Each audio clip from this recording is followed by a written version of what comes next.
The New York Times recently covered a story involving Tanden, who is, of course, the president of the Center for American Progress.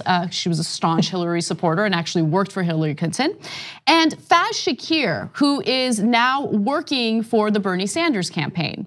Back in 2008, they apparently had a little tiff. Let me give you the description. So in 2008, Shakir, the chief editor of the think tank's Think Progress website at the time, asked Hillary Clinton, a question about the Iraq War, an issue dogging her candidacy because she had supported it.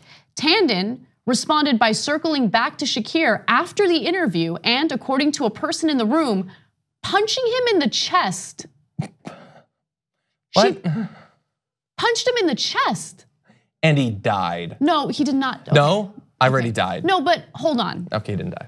That is unacceptable. Yeah, you can't punch someone to death. No. No, John, stop. Stop watching now. Just assume he died. Okay, no, yes. He didn't die. No, of course you can't punch someone. Okay, yes. so especially if they die. She was asked about it, and here's how she reacted. I didn't slug him. This is how she responded. I didn't slug him. I pushed him. A still angry Tanden corrected in a recent interview. And then punched the interviewer. You got producers, you got any editors? I can throw the punches around. So she's fiery, and I appreciate fire in other women. It resonates with me. But you gotta have the fire in doing the right thing, and punching someone in the chest, punching a journalist in the chest for asking a question, a totally legitimate question, is not the right kind of fire. Yeah, well, I mean, can you imagine any circumstances where you would punch someone for asking a question? No, I can't. And you get fired up. I do get fired up, but I have very, very strong feelings about putting your hands on another individual, right? So we did the story about Joe Biden, and there was a lot of disagreement about what his intentions were and all that. But for me, you just do not put your hands on anyone else, whether it's in a moment of affection or in a moment of rage. It's just, for me, your body should not be touched unless there's consent regarding the touching. So, I mean, what do you think? Do you think that she punched him? I don't know, but it appears that she's owning up to putting her hands on him. Yeah. And so even if she pushed him, first of all, unacceptable to put your hands on someone simply because you don't like the question they're asking. Yes. So, well, you can't push someone because you don't like the question. You can't do any of that. Yeah. That's what I'm saying. So even if we give her the benefit of the doubt and all she did was push him, that's still serious in my eyes. Yeah, that's true. Yeah. So let me give you more details. The Times spoke to Tanden's mother, Maya, and her comments are fascinating.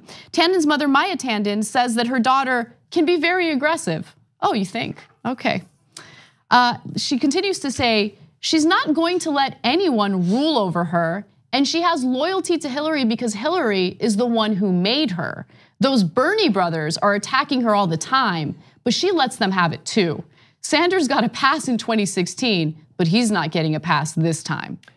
That's all well and good. Why are they talking to her mom? Hold on, hold. I would be mortified if anyone talked to your mom. Because my mom. Come on, tell us about Anna. What was she like as a kid? My mom is. You think I'm fiery? You think my mom would be a million times? You think she'd punch someone to death? 100%. Yeah. My mom does not care. Yeah. Why are they talking to her mom? They need to not. But like, okay, there's more. Is that? We're okay.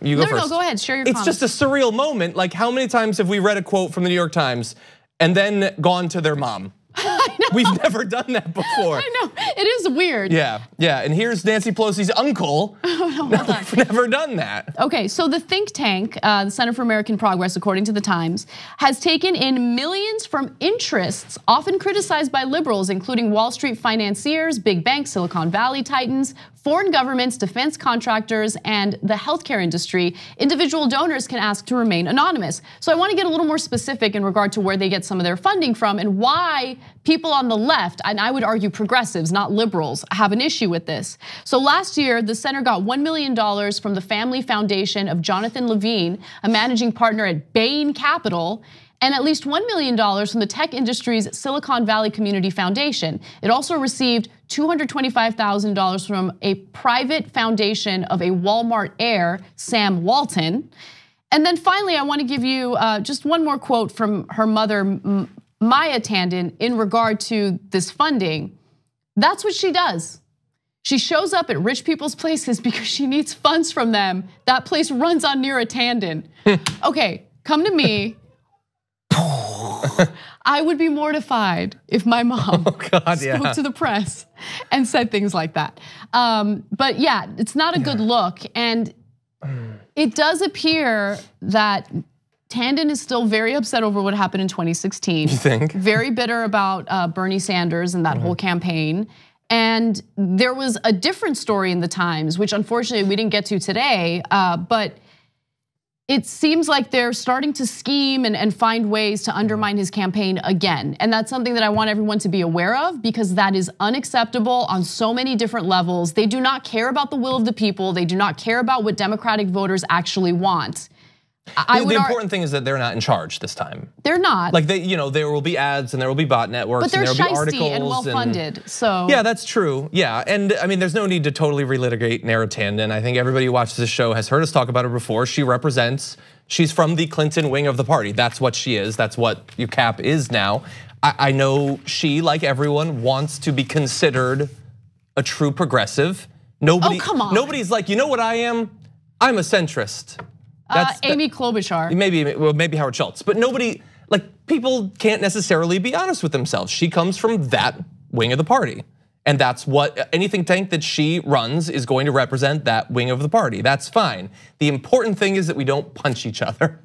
What exactly? And one final part of this, just to close this segment, Tanden acknowledged tensions with what she called millennial agitators in her party, but blamed Trump, who made crazy radical ideas seem more normal. Yeah, he actually sort of normalized assaulting people. And look, even people like Nara Tanden are taking it up. Yeah, but she assaulted Fast Shakir in 2008. I'm joking, obviously. Yeah. And more it's not millennial agitators. It's the future of the Democratic Party, and they're not crazy ideas. They're just ideas that you're not comfortable with. Learn the difference between those two things if you want to continue to have a role in the party going forward. And it's more than that. They're ideas that jeopardize the bacon she's been eating over the last however long she's been working in politics. That's what it's really about. I mean, what Bernie Sanders stands for is the antithesis of a system that she's profited off of handsomely. Like what you see? Click the subscribe button below and don't forget to ring the bell to never miss another video from the Young Turks.